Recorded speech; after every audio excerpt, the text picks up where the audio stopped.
આજે આપણી પાસે દિવાળી બેન ક્યાં, આજે હેમુભાઈ ક્યાં, આજે કનુભાઈ બારોટ ક્યાં, આજે એવા લોકો ક્યાં આપણી પાસે, આજે મીઠાભાઈ પરસાણા ક્યાં, જે આપણને એને ઢાળ શીખવાડે.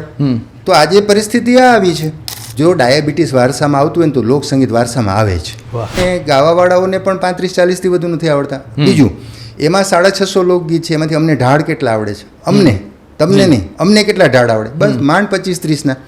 આજે ગીતો ભેગા કરીને આપ્યા છે આપણને, સરસ કામ કર્યું મેઘાણીભાઈએ, પણ એ ગીતોના ઢાળ કોને આવડે છે? આજે મારી પાસે રટિયાળી રાત આ રહ્યું, પણ એમાં 650 મને તો ઢાળ નથી આવડતા. સવરે સોનાનું મારું દાંતડું રે લોલ, હીરનો બંધિયો હાથ મુજા, એ મુજા વાલમજી લોલ, હવે નહીં જાવ વીડી વાઢવા રે લોલ. સાવરે સોનાનું મારું દાંતરડું અને હીરનો બંધિયો, હીરની દોરી વીટેલું, એનો જે હાથો છે એના ઉપર હીરની દોરી વીટેલું, સાવ સોનાનું. હવે 2.25 શેરનું દાંતરડું, એટલે લગભગ કિલોથી વધુ વજનનું, એની ઉપર હીરની દોરી વીટી, એ પાછું સોનાનું.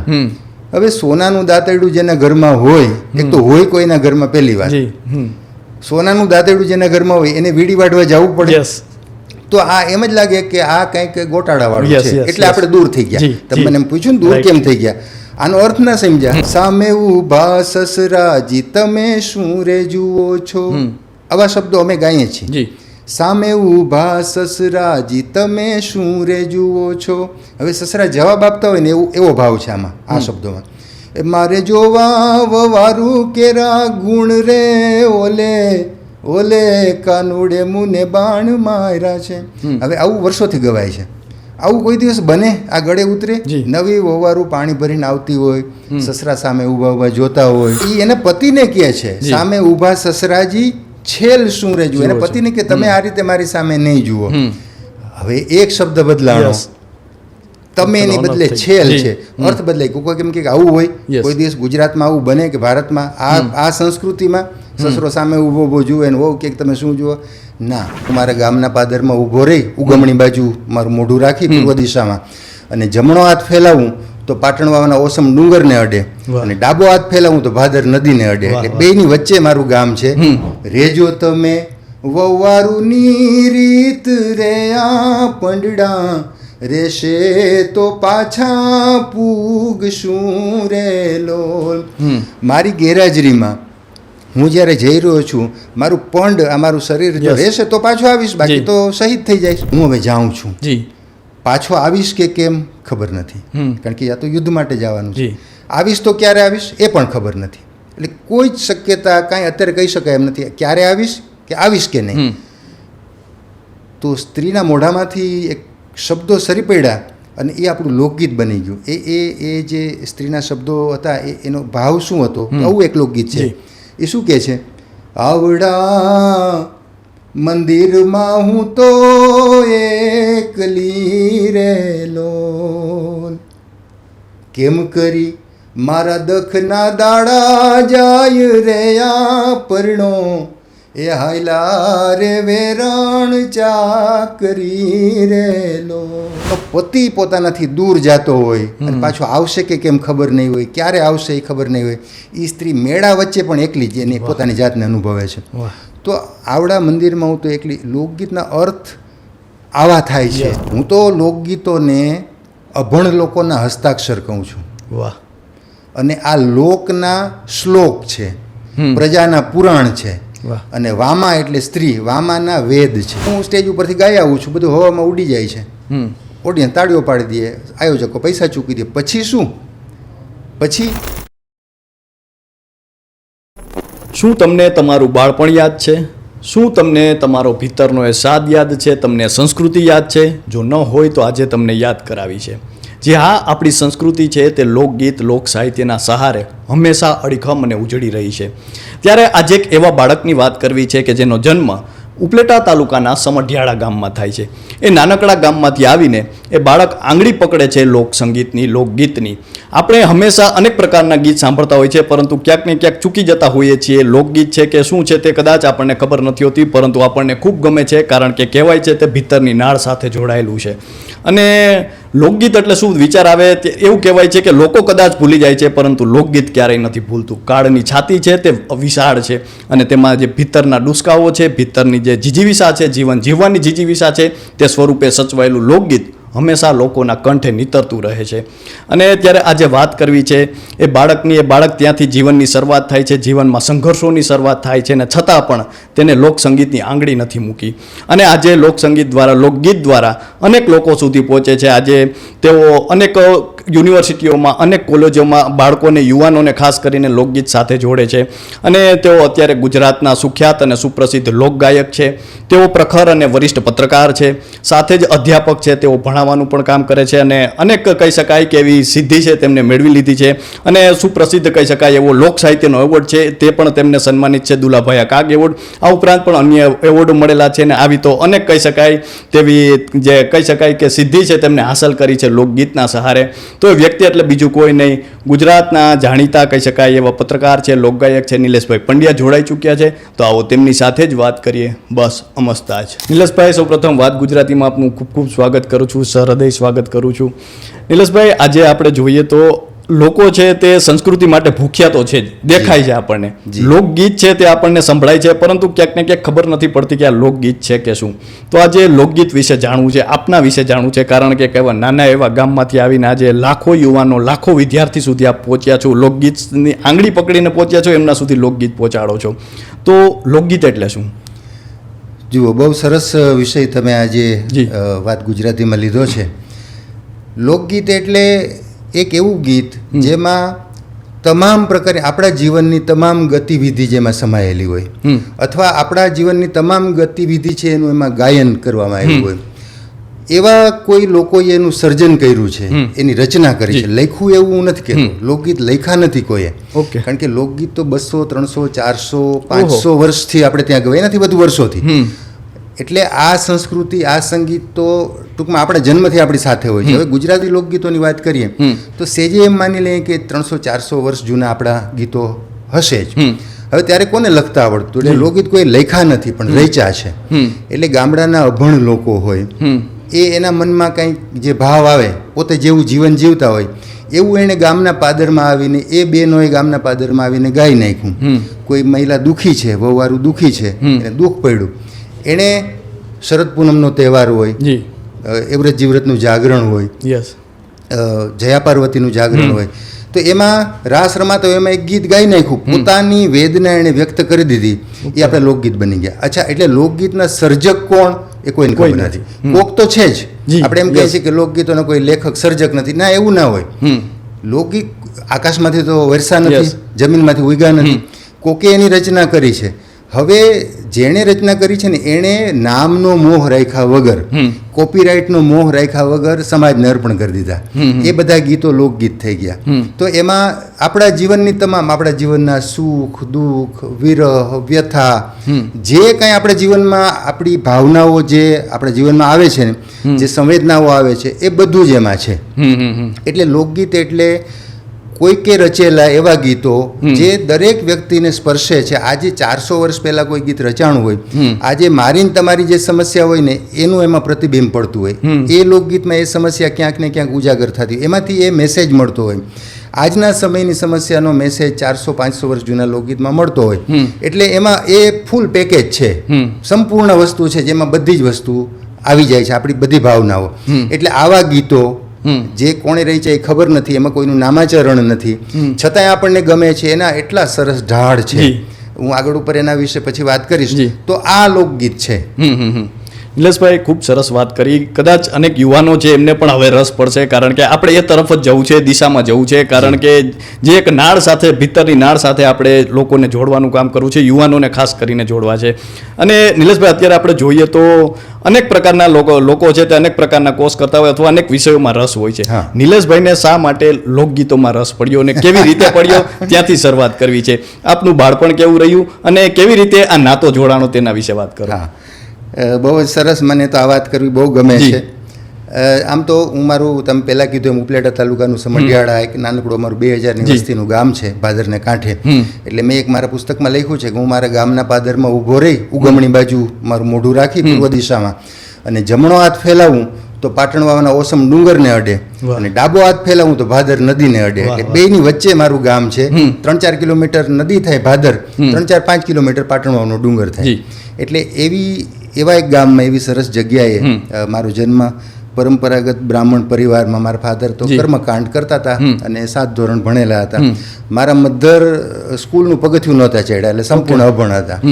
અને બસ એવો એક કર્મકાંડી બ્રાહ્મણનો પરિવાર, ત્યાં મારો જન્મ. હવે સામાન્ય રીતે અમારી પાસે કોઈ ખેતી કે એવો કોઈ વ્યવસાય નહીં. મારા ફાધર તો કર્મકાંડ કરે, એટલે કાં અમે એના વ્યવસાયમાં જઈએ, કર્મકાંડ કરીએ જો ભણીએ નહીં તો, અથવા ભણીએ તો કાંઈક નોકરી ગોતવાની વાત આવે. એટલે મારા મોટા ભાઈઓ, હું ભાઈઓ બહેનો બધાથી નાનો છું, અમે 4 ભાઈઓ, તો હું બધાથી નાનો. એટલે મોટા ભાઈ એ લોકોએ થોડી ગરીબી, થોડોક સંઘર્ષ જોયેલો, પણ સદનસીબે મેં નથી એવું કાંઈ જોયું ખાસ. મારો જન્મ થયો ત્યારે અમારો પરિવાર ઠીક ટૂંકમાં કહેવાય એવી સ્થિતિમાં હતો. એટલે એ લોકો ભણ્યા અને પછી ધીમે ધીમે બધા નોકરીએ લાગવા માંડ્યા. રહી વાત લોકસંગીતમાં મને રસ પડવાની, તો મને બિલકુલ આમાં રસ નહોતો, કંઈ ખબર જ નહોતી પડતી. હું તો ક્રિકેટ રમ્યા કરતો હતો, ભણતો હતો, અને આવી બધી મારી પ્રવૃત્તિ હતી. કવિતાઓ લખતો હતો, 8મું ભણતો ત્યારે વાર્તાઓ, કવિતાઓ લખતો. ત્યારે પણ 8મા? હા. એટલે એને હવે અત્યારે તો મને એમ લાગે કવિતા ના કહેવાય, એને જોડક ના કહેવાય, પણ ત્યારે હું એવી રચના કરતો, નાની નાની વાર્તાઓ લખતો. એટલે થોડુંક મારું સાહિત્યનો રસ ખરો. કારણ કે મારા સૌથી મોટા ભાઈ છે હર્ષુભાઈ, અત્યારે તો યાદ નથી, તો એ હાઈસ્કૂલમાં શિક્ષક હતા. તો એને લખવાનો શોખ, એટલે કદાચ મારામાં એ સંસ્કાર પણ એમની પાસેથી આવ્યા હોય. પછી હું ક્રિકેટ રમ્યા કરું ને ભણવા જાઉં. 11મું ધોરણ હું ભણતો હતો, મને બરાબર યાદ છે. ત્યારે મારાથી મોટો ભાઈ 3જા નંબરનો ચંદ્રકાંત, એ બાજુમાં પાટણવાળું ગામ છે ઓસમડુંગર, ત્યાં તલાટી મંત્રી તરીકે નોકરી કરે, તાજી એની નોકરી ત્યાં લાગેલી. પાટણવાળું ગ્રામ પંચાયત તરફથી એ દિવસોમાં એક લોક ડાયરો ગોઠવો હતો, અને એ વખતના ધુરંધર કલાકારો પ્રાણલાલ વ્યાસ, પ્રફુલ્લ દવે, મીના પટેલ, ભીખુદાન ગઢવી, નાનજીભાઈ મિસ્ત્રી, જીતુ સોની, આ બધા કલાકારોનો પંચાયતે ડાયરો રાખ્યો. એટલે મારો ભાઈ ત્યાં તલાટી, તો મને એણે કીધું કે આવી રીતે એક કાર્યક્રમ છે ને તારે આવવું છે. મેં કીધું એમાં શું હોય?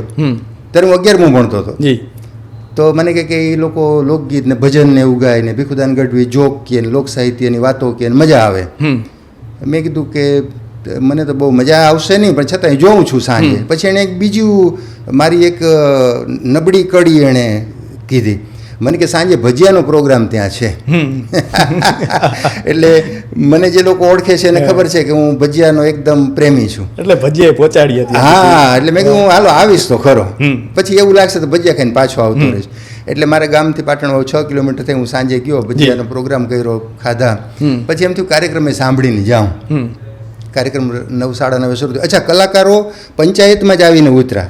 એ લોકો આવ્યા જ્યારે સાંજે, ત્યારે પંચાયતમાં જ એનો ઉતારો. હું પંચાયતમાં જ હતો મારા ભાઈ પાસે, તો એને બહુ નજીકથી જોયા. આમ મળ્યો એમ તો ના કહેવાય, જોયા. ભીખુદાનભાઈને જોયા, પ્રાણભાઈને, પ્રફુલભાઈ, મીનાબેન, એ બધાને બહુ નજીકથી જોયા. પછી એમ થયું કે હવે આ લોકોને સાંભળીએ શું કરે છે. એટલે સ્ટેજ ઉપર એ લોકો રાત્રે 9, 9:30 કાર્યક્રમ શરૂ કર્યો. પણ એ શરૂ કર્યો એટલે મને ગમ્યું બહુ, ખબર નહીં, હું કાંઈ જ નહોતો જાણતો, મને કાંઈ ખબર નહોતી, હું એમાં ઝીરો હતો, શૂન્ય. પણ એ લોકોએ ગાવાની શરૂઆત કરીને, પ્રાણભાઈ ગાયું, મીનાબેન, પ્રફુલભાઈ, ભીખુદાનભાઈ બોલ્યા, પણ મને ગઈ, હું રાતના 3 વાગ્યા સુધી બેઠો રહ્યો ત્યાં. પછી હું પંચાયતમાં જઈને સૂઈ ગયો વહેલી સવારે, કાર્યક્રમ ચાલુ હતો. તો મને ગમ્યું બહુ. સવારે 6 વાગે ઉઠીને હું પાછો મારે ગામ, મારે વતન જતો રહ્યો. બીજે દિવસ સવારે રવિવાર હતો. પણ પછી મને એવું મનમાં થઈ ગયું કે આવું હું પણ ગાઈ શકું છું. ઓકે. હા. બીજે દિવસે તો મેં કીધું ઠીક છે, શરૂ કરીએ. મારે ઓસરીમાં, મારે ઘરમાં હિંડોળો, એટલે હું ત્યાં હિંચકું અને તબલા વગાડ, પાઇટ ઉપર જે પાઇટ કહીને આપણે હિંચકવા, એના ઉપર તબલા વગાડતો ગાઉં. અને એમ કરીને મેં લોકગીતો ગાવાની, ભજનો ગાવાની, 2-4 જે મને ત્યારે શીખો તો એ શરૂઆત કરી. પછી ઉપલેટા ભણવા જાઉં 11મું, પછી 12મું, એટલે તેની ઓલી કેસેટો આવતી પટ્ટીવાળી પ્લાસ્ટિકની, જૂના ટેપ રેકોર્ડરમાં ચડાવવાની. એવી હું 15-20 રૂપિયાની કેસેટ લઈ આવું, એ સાંભળું, એમાંથી પાકું કરું, પછી પાટે વગાડતો ગાઉં. આવી રીતે 1-1.5 વર્ષ ચાલ્યું મારું. પછી મને એમ થયું કે હું તો ઠીક ગાયક થઈ ગયો છું, આવો ભ્રમ મારા મનમાં આવી ગયો. એટલે હવે આ તો હું ગાતો હતો ને હું મને વખાણતો હતો. પછી મને એમ થયું કે કોઈકને પૂછવું જોઈએ ને, કોઈક ન્યાય કોણ કરે, જે ગાયકો એ ન્યાય કરે. તો કોને પૂછવું? એટલે અમારા ગામમાં એક જગ્યાએ ભજન થતા દર મહિનામાં એકવાર. મને એમ થયું કે હું ત્યાં ગાવા જાઉં ને, એ લોકો 20-25 જણા દર વખતે ભેગા થાય રાત્રે ને ભજન સરસ ગાય તો આપણે નસીબ અજમાવીએ. એટલે એક દિવસ રાત્રે હું ત્યાં પહોંચી ગયો. હવે ત્યાં સામાન્ય રીતે શું હોય ગામડામાં કે 50-60 વર્ષની ઉપરના લોકો હોય ઉંમરના, એ બધા ત્યાં ગાતા હોય. મારા જેવડો કોઈ તરુણ કહેવાય છોકરો હોય જ નહીં, સાંભળવામાં ના હોય. એટલે હું તો એક દિવસ પહોંચી ગયો, એટલે ત્યાં બધા બેઠા હતા, એ બધા રાજી થયા અને એના ગ્રુપમાં એક યુવાન એક તરુણ આવ્યો. એટલે મને લોકો કીધું કે અમે ગામના બ્રાહ્મણ અને મારા ફાધર કર્મકાંડી, એટલે લોકો અમને આમ બહુ આમ દરબારોને જેમ તમે બાપુ કહીને બોલાવે ને એમ અમને ગામના બ્રાહ્મણ તરીકે અમને લોકો તમે એમ નાના હોય તો મોટી ઉંમરના લોકો અમને રિસ્પેક્ટથી બોલાવે. મને કીધું કે આવો આવો બેસો, તમે શું ગાવા આવ્યા છો, સાંભળવા આવ્યા છો? મેં કીધું ના, ગાવા આવ્યો છું. કોન્ફિડન્સથી કહી દીધું. મેં પછી જોયું જાય છે. પછી સારું, સરસ. પછી રાતના 12-1 વાગ્યા સુધી બધું ચાલ્યું. એ બધા ગાતા હતા, હું સાંભળતો હતો, બધું આમ ઓબ્ઝર્વેશન કરતો હતો. પછી 12-1 વાગે ચા પાણીનો રાઉન્ડ આવ્યો. પછી મને એમ કીધું કે સારું, શું ગાવું છે? મેં કીધું એક ભજન ગાવું છે. સારું, કયું ભજન છે? એટલે મેં કીધું કે ગોરખ મચ્છંદરનું ભજન છે, પાની પવન કા મેલ બનાયા. સરસ. એટલે એક જે ભાઈ હાર્મોનિયમ વગાડતો મને આપ્યું કે લ્યો. મેં કીધું મને ક્યાં આવડે છે હાર્મોનિયમને? એટલી નજીકથી તે દિવસે મેં પહેલી વાર જોયું હતું. ઓકે, પહેલી વાર ત્યારે જોયું, એટલી નજીકથી. મેં કીધું મને નથી આવડતું, તમે વગાડો. એને મને પૂછ્યું કયા સૂરથી ગાવ છો? મેં કીધું એ કાંઈ ખબર નથી, હું બસ મને એટલી ખબર છે મને આવડે છે. સારું, ગાઓ. પછી મેં ભજન ઉપાડ્યું.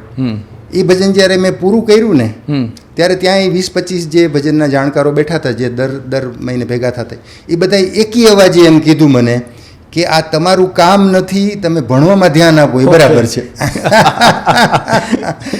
એટલે એની વાત એ સાચી હશે. એ 20-25 લોકો જાણકાર હતા, ભજનના નિષ્ણાતો હતા, વર્ષોથી ગાતા હતા. મને નહીં જ આવડ્યું હોય તે દિવસે હું એવું કબૂલતો હતો કે મને નહીં આવડ્યું હોય. આજે એવું કબૂલું છું આટલા વર્ષ પછી, 40 વર્ષ જૂની વાત છે, નહીં જ આવડ્યું હોય. પણ પછી તો મને આમ ગમ્યું પણ નહીં. માનવ સહજ છે ને, તરત જ કોઈક તમારી ટીકા કરે, પણ એને ટીકા કરી સારું થયું એટલે હું અહીં તમારી સામે આજે બેઠો છું. એણે સાચું કીધું, ટીકા નથી કરી. એણે મને સાચું જે કીધું ને એટલે હું અહીં બેઠો છું. ખોટા મારા વખાણ નહોતા કર્યા કે ના ના બહુ સરસ બહુ સરસ, તો કદાચ હું અહીં તમારી સામે ના બેઠો હોત. એણે કીધું કે તમારું કામ નથી આ. પછી હું 2 કલાક ભજનમાં બેઠો રાતના 2 સુધી. પછી પગથિયા ઉતરો ત્યારે વિચાર કર્યો કે એક દિવસ હવે હું જાહેરમાં ગાઈશ, એટલી તૈયારી કરી લઈશ, બસ બીજું કાંઈ જ નહીં. પછી પગથિયા ઉતરી ગયો તે દિવસે. પછી મારી રીતે બહુ તૈયારી કરી. પછી મને એમ થયું કે હાર્મોનિયમ આવડવું જોઈએ તમારે જો ગાવું હોય તો. લોકસંગીતની પહેલી શરત આ છે. પછી હાર્મોનિયમ શીખો. આપણે તો કંઈ બાપ દાદાનો વ્યવસાય હતો નહીં. મારાથી મોટો જે ભાઈ છે ને, જે ચંદ્રકાંતભાઈ, એ થોડુંક હાર્મોનિયમ એનું આવડતું, એને ફાવતું, એનો શોખ હતો થોડું ઘણું.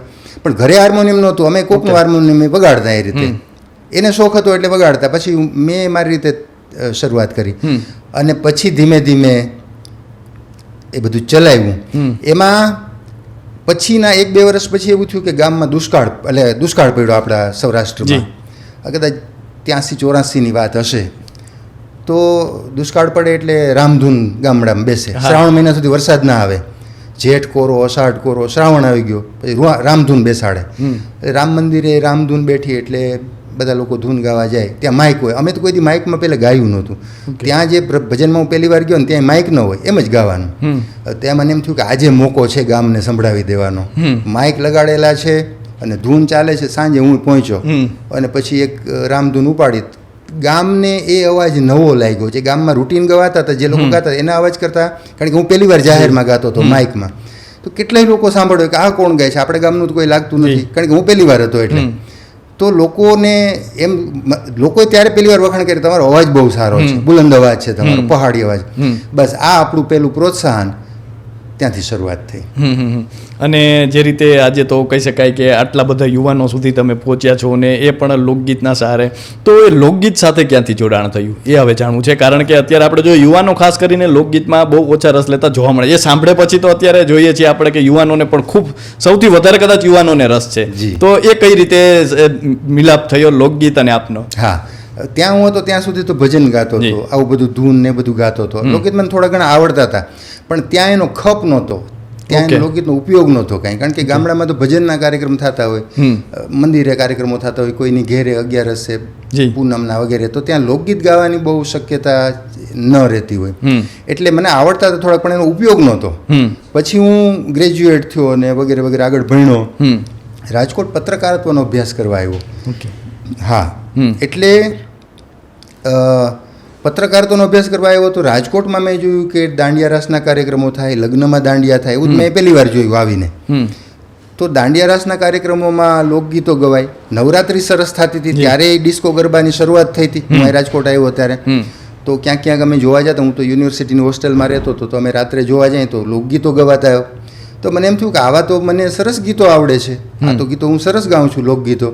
અહીંયા ભજનની જરૂર નથી, રાજકોટમાં લોકગીત ડેવલપ કરવાની જરૂર છે.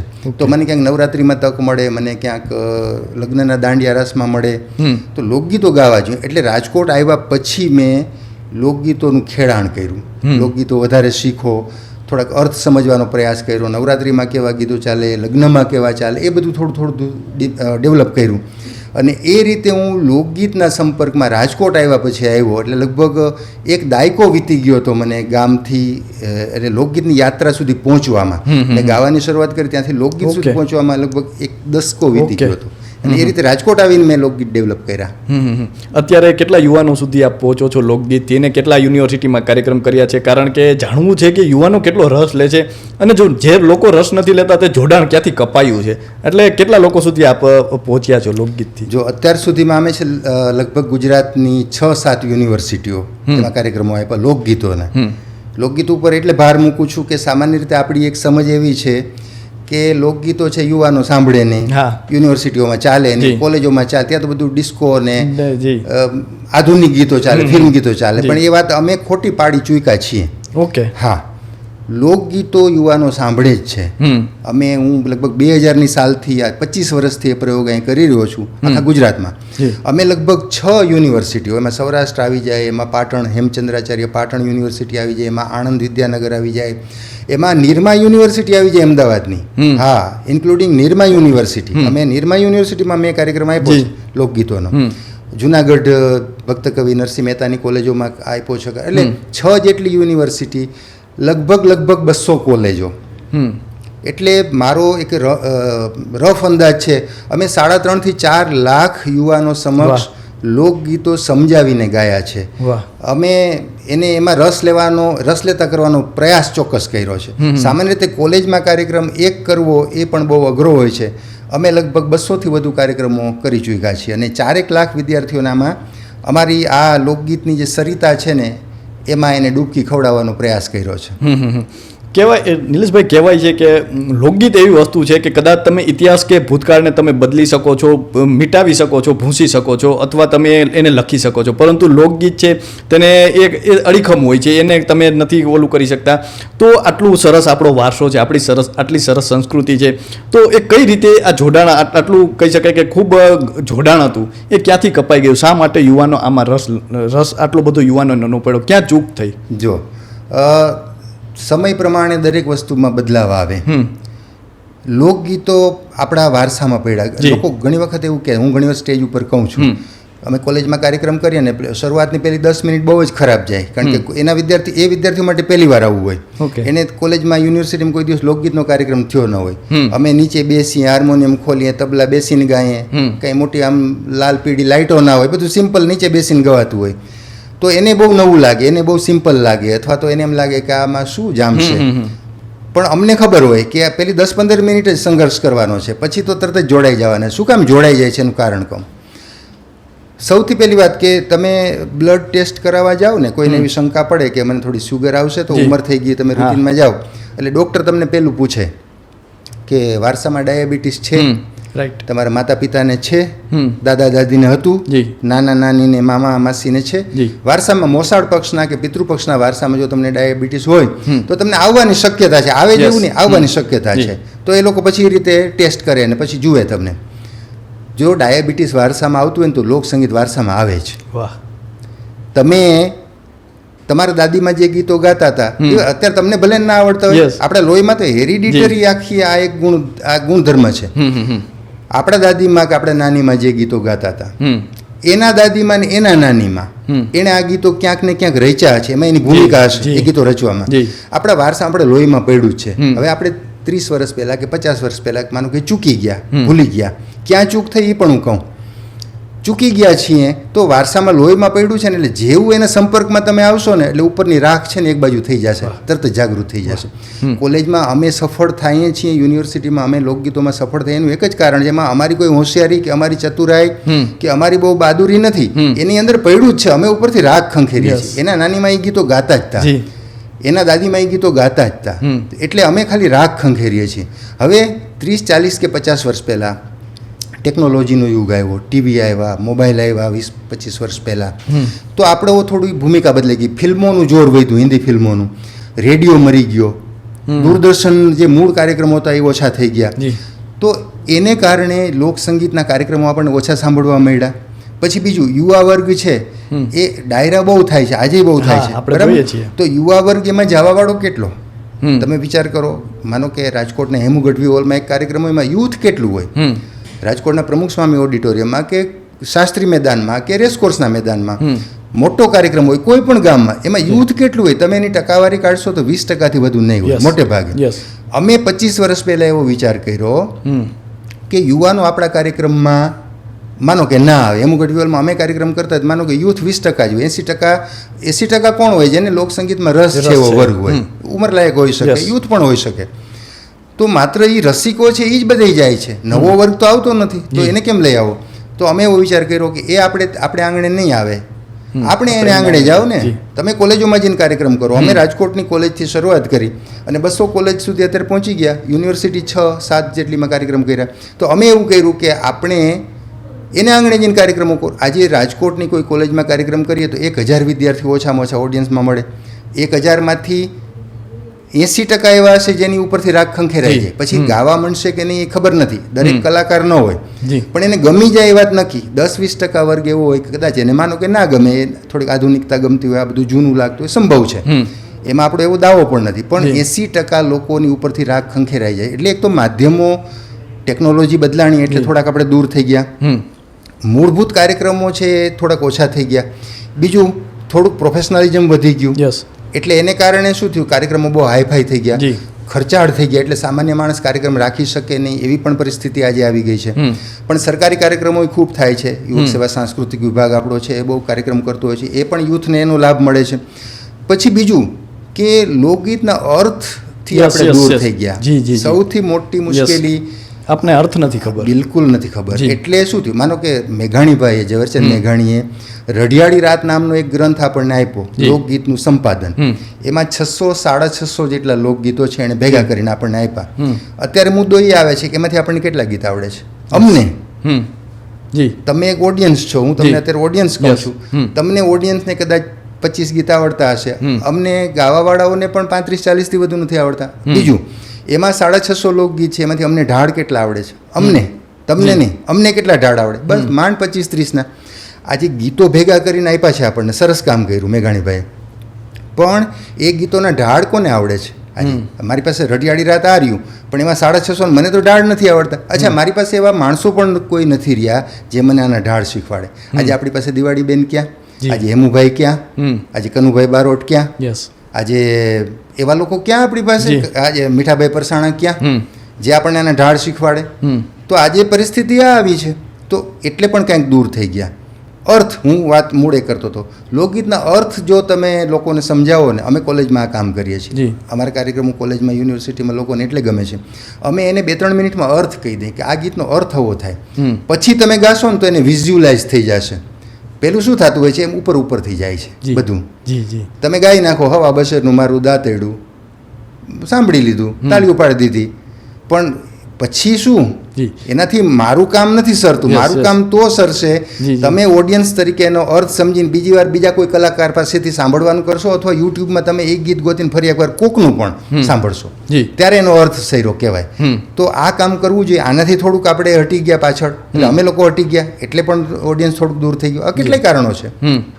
નિલેશભાઈ, આજકાલ તો આપણે જોઈએ બધા પાસે મોબાઈલ છે અને દરેક યુવાનો મોબાઈલમાં અનેક પ્રકારના ગીત સાંભળતા હોય છે, પરંતુ જે રીતે આપણે અગાઉ વાત કરી કે કદાચ કોઈને ખબર નથી, યુવાનોને ખબર નથી કે આ લોકગીત છે, તો એવું કોઈ લોકગીત આપના મુખે સાંભળવું છે જે ખૂબ પ્રચલિત હોય અને એનો અર્થ કદાચ ન ખબર હોય આપણને, તો એવું કોઈ ગીત છે જે આપ બતાવી શકો, તો એનો અર્થ કદાચ સમજાવી શકો, કારણ કે એના અર્થ હોય છે ખૂબ સરસ હોય છે. જી, હમણાં જ મેં જેનો ઉલ્લેખ કર્યો, હવા બસે મારું દાંતેડું, એની જે એક ઝલક આપી દઉં ને એનો અર્થ પણ કહી દઉં. દાખલા તરીકે મહિલા કોલેજમાં ક્યાંય કાર્યક્રમ હોય તો ત્યાં સ્ત્રી સશક્તિકરણની વાત આપણે કરવી પડે, વુમન એમ્પાવરમેન્ટ આજે કરતા હોઈએ છીએ. જી, તો દાખલા તરીકે આ જ ગીત છે સવા બશેરનું, તો એની એક પહેલા ઝલક આપી દઉં. એ બહુ પ્રચલિત ઢાળ છે, બધાને આવડે છે. હવા બશેરનું મારું દાંતડું રે લોલ, ગળું લાલીએ લુવાર મુજા, એ મુજા વાલમ જી લોલ, હવે નહીં જાવું વીડી વાઢવા રે લોલ, એ જી રે હવે નહીં જાવું વીડી વાઢવા રે લોલ. હવે શેરોમાં કાર્યક્રમ કરીએ ને, સૌથી પહેલા તો એક તો દાંતેડું એટલે સમજાવવું પડે. એમાં અંગ્રેજી માધ્યમની કોલેજો હોય અથવા છોકરાઓ અંગ્રેજી માધ્યમમાં ભણીને આવ્યા હોય તો એને દાંતરડું જ ખબર ના હોય, તો એને પાછું ઇંગ્લિશમાં કહેવું પડે કે સિકલ, ત્યારે એને ખબર પડે કે આ દાંતરડું વાઢવાનું. આપણે તો ગામડામાં રહ્યા એટલે આપણને ખબર હોય. હવા બશેરનું, હવે એક તો શેરના માપ આપણે ત્યાં રહ્યા નથી, એક શેર એટલે લગભગ અડધો કિલો, એવા હવા બે શેરનું દાંતેડું. પાછું ઘેડું ઓયલા લાલીએ લુવાર, એમાં તો હજી સમજી જાય. મુંજા વાલમજી લોલ, હવે નહીં જાઉં વીડી વાટવા. વીડી એટલે શું હોય, ગામડા મરી આવે એને ખબર હોય કે એવો ખરાબો હોય છે, સરકારી ખરાબો અથવા તો પડતર ખેતર, જ્યાં વરસાદ પડે 2-4 વર્ષના આમ બે માથોડા ખડ થઈ ગયું હોય મોટું, એને વીડી કહેવાય. તો વીડી એટલે સમજાવવું પડે, દાંતેડું એટલે સમજાવવું પડે, બે શેર સમજાવવું પડે, તો પહેલાં તેના અર્થ કરવા પડે. આ રીતના અર્થે સમજાવવા પડે, કે જરૂર પડે થોડુંક ઇંગ્લિશ ભાંગું તૂટું કરી દેવું પડે. અચ્છા, હવે આ ગીત બહુ જાણીતું છે, બરાબર. હવા બશેરનું મારું દાંતેડું, ઘેડું વેલા લાલીએ લુવાર, મુંજા વાલમજી લોલ, હવે નહીં જાઉં વીડી વાઢવા. એની બીજી લાઈન, એનો અંતરો, સાવરે સોનાનું મારું દાંતેડું રે લોલ, હીરનો બંધિયો હાથ મુજા, એ મુજા વાલમજી લોલ, હવે નહીં જાવ વીડી વાઢવા રે લોલ. સાવરે સોનાનું મારું દાંતરડું અને હીરનો બંધિયો, હીરની દોરી વીટેલું, એનો જે હાથો છે એના ઉપર હીરની દોરી વીટેલું, સાવ સોનાનું. હવે સવા બે શેરનું દાંતરડું એટલે લગભગ કિલોથી વધુ વજનનું, એની ઉપર હીરની દોરી વીટી, એ પાછું સોનાનું.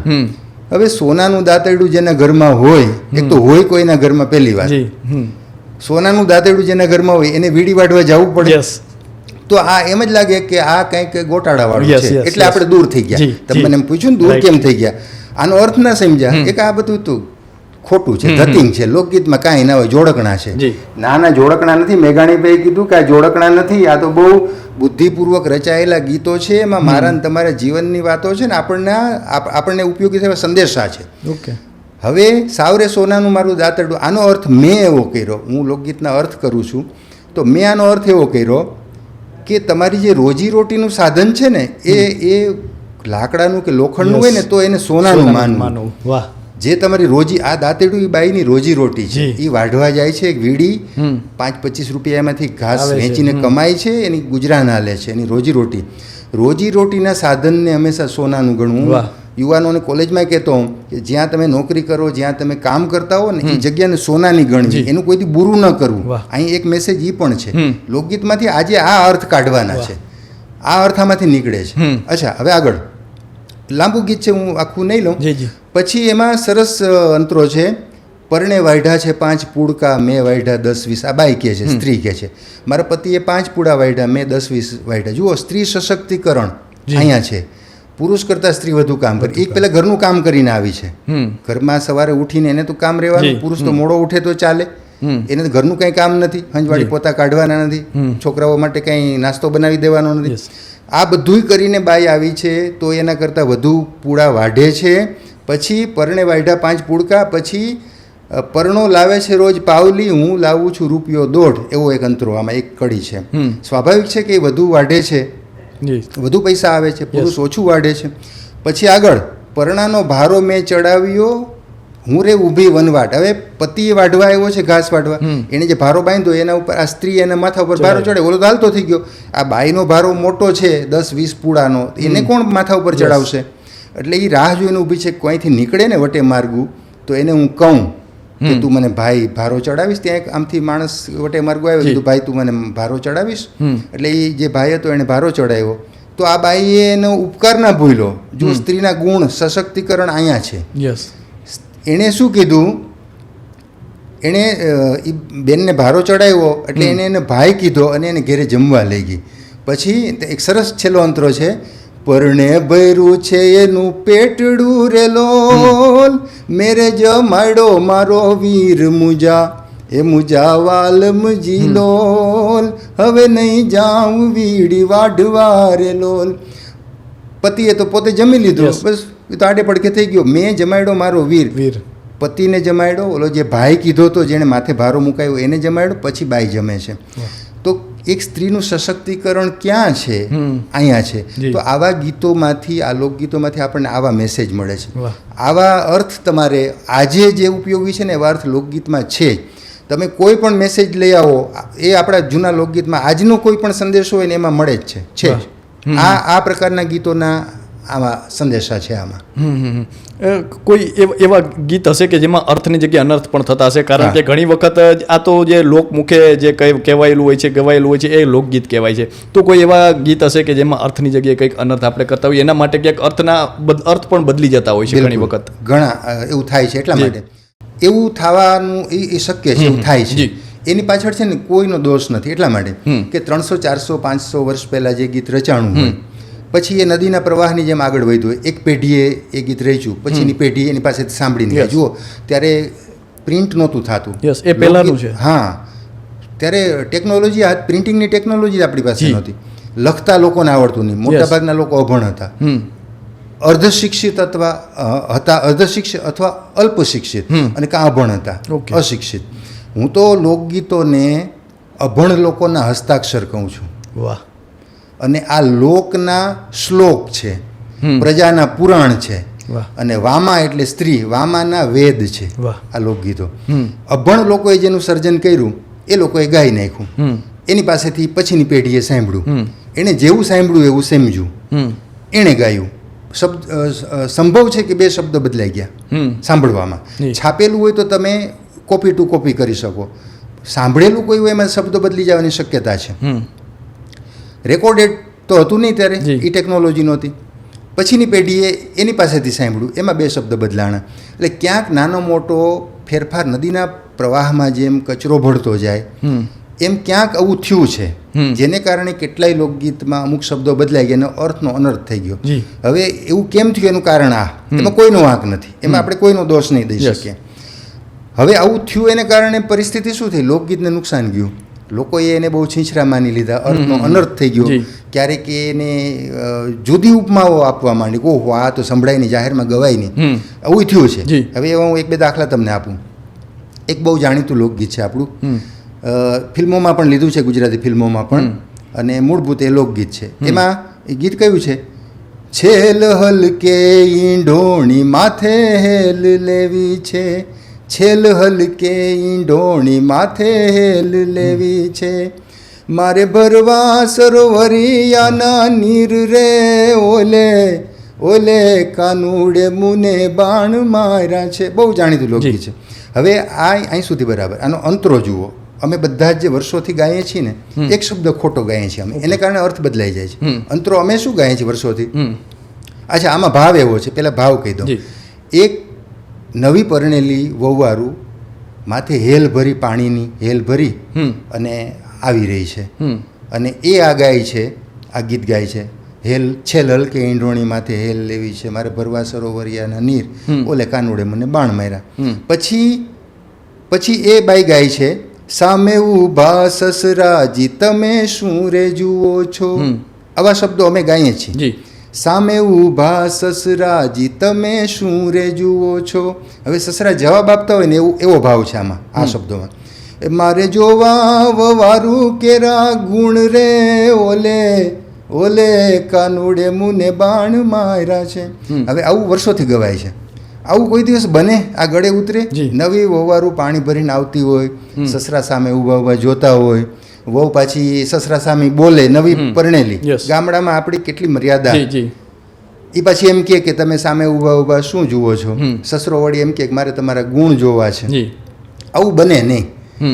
હવે જ્યારે અમે નાના હતા આવું જ સાંભળતા હતા, ગાવાની શરૂઆત કરી ત્યારે એવું સાંભળ્યું, અમે ક્યાંક આવું ગાયું છે ક્યારેક, પણ પછી જ્યારે મેં લોકગીતના અર્થો કરવાનું શરૂ કર્યું, એમાં થોડું ઊંડાણમાં જવાની શરૂઆત કરી, મને એમ લાગ્યું કે આ શબ્દ આમાં કંઈક ભૂલ છે, આપણે લોકગીત ખોટું ના હોય, આપણે ક્યાંક ખોટા છીએ. બહુ તપાસ કરી તો પછી ખબર પડી કે એક શબ્દ અમે ખોટો ગાઈએ છીએ. સામે ઊભા સસરાજી તમે શું રેજવો છે, તમે ખોટું છે, સસરાને નથી કહેતી. ત્યાં શું છે, સામે ઊભા સસરાજી છેલ શું રેજવો છો, એના પતિને કહે છે. ઓકે જી.